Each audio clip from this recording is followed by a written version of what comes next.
CM அண்ணாவை நாங்க கரூருக்கு வருக வருகன்னு வரவேற்கிறோம். எங்க அண்ணா தலை குனிஞ்சு போனாங்களோ அந்த இடத்துல தலை நிமிர்ந்து பாதுகாப்போட மரியாதையோட கரூருக்கு வர்றாங்க. அவங்கள நாங்க மோஸ்ட் வெல்கம் டு கரூர். எல்லா பழக்கமும் பயங்கரமா இருக்கு. ஏற்பாடெல்லாம் பார்த்தா இன்னைக்கு கரூர் ஒரு திருவிழா கோலம் மாதிரி இருக்குது. கரூர் மாரியம்மன் திருவிழா தான் இது எங்களுக்கு. ஜனநாயக திருவிழா மாதிரி. ஜூன் மாசம் வந்த திருவிழா, மே மாச திருவிழாவோட எங்களுக்கு இந்த மாசம் வரதுதான் திருவிழா மாதிரி தான் இருக்கு. ஏன்னா எங்க அண்ணா வர்றது எங்களுக்கு ரொம்ப என்ன சந்தோஷம் தான். இது ஃபேமிலியோட நாங்க கொண்டாடுறோம். ஒரு பிரம்மாண்டமா இருக்கு. ஏதோ ஒரு சங்கர் படத்தை பாக்குற மாதிரி எல்லா பக்கமுமே பிரம்மாண்டமான. இதுக்கு முன்னாடி வந்தப்ப அவருக்கு பாதுகாப்பு கம்மியா இருந்துச்சு. ஆனா இப்ப பாதுகாப்பு ரொம்ப அதிகமா இருக்கு. அந்த பாதுகாப்பு எங்களுக்கு சேர்த்து பண்றப்ப ரொம்ப எங்களுக்கு சந்தோஷமா இருக்கு. போராடி வென்றவர், வென்றும் போராடியவர் தளபதி. ஜெயிச்சதுக்கு அப்புறமும் நிறைய பிரச்சனைகளை சந்திச்சு இன்னைக்கு சிஎம் சீட்ல உட்காந்துட்டாரு. கண்டிப்பா இன்னைக்கு அவரு அந்த 41 ஃபேமிலியில இழந்தவங்கள அந்த டைம்ல வந்த பிரச்சனை, அந்த டைம்ல அவர் மனசுல என்ன இருந்துச்சோ அதை இன்னைக்கு பேசுவாருங்கிறத கண்டிப்பா எதிர்பார்த்துட்டு இருக்கோம். ஹாப்பி டு சி தளபதி. காலம் பதில் சொல்லும், பொறுமை அலையிலும் பெரியது அப்படின்னு சொல்றாங்களா, அந்த மாதிரி எங்க தளபதியுடைய பொறுமையும் மக்களுடைய அவங்களுடைய ஆதரவும் ஒரு பெரிய ஒரு மாற்றத்தை கொடுத்துருக்கு. இது வேற யாராலையும் சாதிக்க முடியாத ஒரு மாற்றம். 50 வருடத்திற்கு ஒரு முறை தான் இந்த மாதிரி நடக்கும் அப்படின்னு சொல்லிட்டே இருந்தாரு. எங்க தளபதி மேனிஃபெஸ்ட் பண்ணிட்டே இருந்தாரு. அதே மாதிரி தான் இப்பயும் நடந்திருக்கு. இது இதோட ஸ்டாப் ஆக போறது இல்ல. இன்னும் ஒரு 3 பீரியட், அதாவது ஒரு 15 வருடத்திற்குள்ள பிரதம மந்திரி ஆவாரு எங்க தளபதி அப்படிங்கிற ஒரு நோக்கத்தோட தான் நாங்க செயல்பட்டு வரோம். கண்டிப்பா மாண்புமிகு முதலமைச்சர் தளபதி தங்கத்தை பாக்குறதுக்கு ரொம்ப ஆர்வமா ஆசையா வந்திருக்கோம். தேங்க்யூ.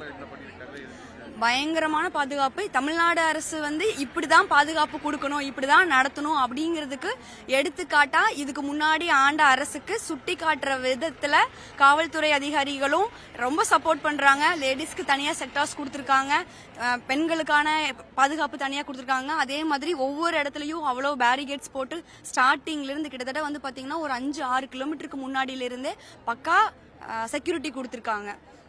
இந்த மாதிரி ஏற்கனவே நடந்திருந்தால் நம்மளுடைய 42 குடும்பத்தில் இருக்கிற நம்மளுடைய உறவினர்களை நம்ம இழந்திருக்க மாட்டோம். அது ஒரு வருத்தத்துக்குரிய ஒரு செய்தி தான். ஆனா நம்ம அதை கடந்து இன்னும் சிறப்பான ஆட்சியை நடத்துவாரு நம்ம தளபதி அப்படிங்கறது, நம்ம தலைவர் அப்படிங்கறது, எங்க அண்ணா அப்படிங்கறத பெருமையா சொல்லிக்கிறோம். நன்றி. கூட்டத்துல பார்க்க முடியல, இப்ப பாக்கலாம்னு சொல்லிட்டு ஆசையா பாஸ் வாங்கிட்டு வந்திருக்கேன். கண்டிப்பா இந்த தடவை அண்ணனை பாக்குறேன். ரொம்ப ஆசையில இருக்கேன் அண்ணனை பாக்கணும்னு சொல்லிட்டு. வந்தீங்கண்ணா. வீடு அங்கதாங்கண்ணா, வெளிச்சம்பரம் தான். நான் வார்டியன் 1 தாங்கண்ணா. ஆனா நான் கூட்டத்துல பார்க்க முடியல. பஸ் நின்னோடனே எல்லாம் தள்ளி விட்டுட்டாங்க. அப்பயே நாங்க எல்லாருமே வெளியே வந்துட்டோம். சரி பார்க்க முடியாதுன்னு தெரிஞ்சு போச்சு, ஏன் மறுபடியும் போயிட்டுன்னு சொல்லிட்டு எல்லாமே வெளியே வந்துட்டு நைட்டு 9:30 மணிக்கு மேலதான் வீட்டுக்கே போனோம். ஒரு இடத்துல உட்காந்து இருந்துட்டு ரொம்ப கூட்டம் ஆயிருச்சு. இப்ப அண்ணனை வராங்கன்னு சொன்னே பாஸ் கிடைக்கவே இல்லை. எல்லாத்திட்டையும் கேட்டு கெஞ்சி வாங்கிட்டு வந்திருக்கேன். தரமாட்டேன்னு சொல்லிட்டாங்க. அதனால இன்னைக்கு அண்ணனை பாக்கணும்னு சொல்லிட்டு வந்திருக்கேன். இல்ல இந்த டைம் சூப்பரா இருக்கு. பாதுகாப்பு ரொம்ப நல்லா இருக்கு. அண்ணனை இந்த டைம் பார்த்தே ஆகணும்.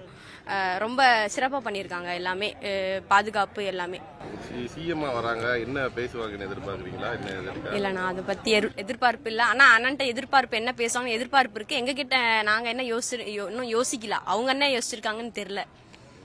வெறும் தளபதியா மட்டும் இல்லாம இன்னைக்கு தமிழக முதல்வரா இன்னைக்கு கரூர்க்குள்ள மறுபடியும் ரீஎன்ட்ரி கொடுக்கறாரு. வெறும் சாதாரண என்ட்ரி இல்ல, இது மக்கள் பெரும்பான்மையோட, மக்களோட ஆதரவோட, மக்களோட ஆசையோட, முக்கியமா அந்த 41 பேர் இறந்த அந்த ஆத்மாவோட ஆசையோட அவர் மறுபடியும் இந்த ரீஎன்ட்ரி கரூருக்கு, இதே கரூர் மக்களை மறுபடியும் பார்க்க வராரு. அதுவே உங்களுக்கு ஒரு பெரிய விஷயம். ரெண்டாவது, இந்த ஆனா போன டைம் விட இந்த டைம் ஒரு 6700 போலீஸ்கள் பாதுகாப்போட, ஃபுல் ப்ரொடெக்ஷனோட இன்னைக்கு இங்க மீட்டிங் ஆர்கனைஸ் பண்ணிருக்காங்க. இது ரொம்ப பெரிய சந்தோஷமா இருக்கு.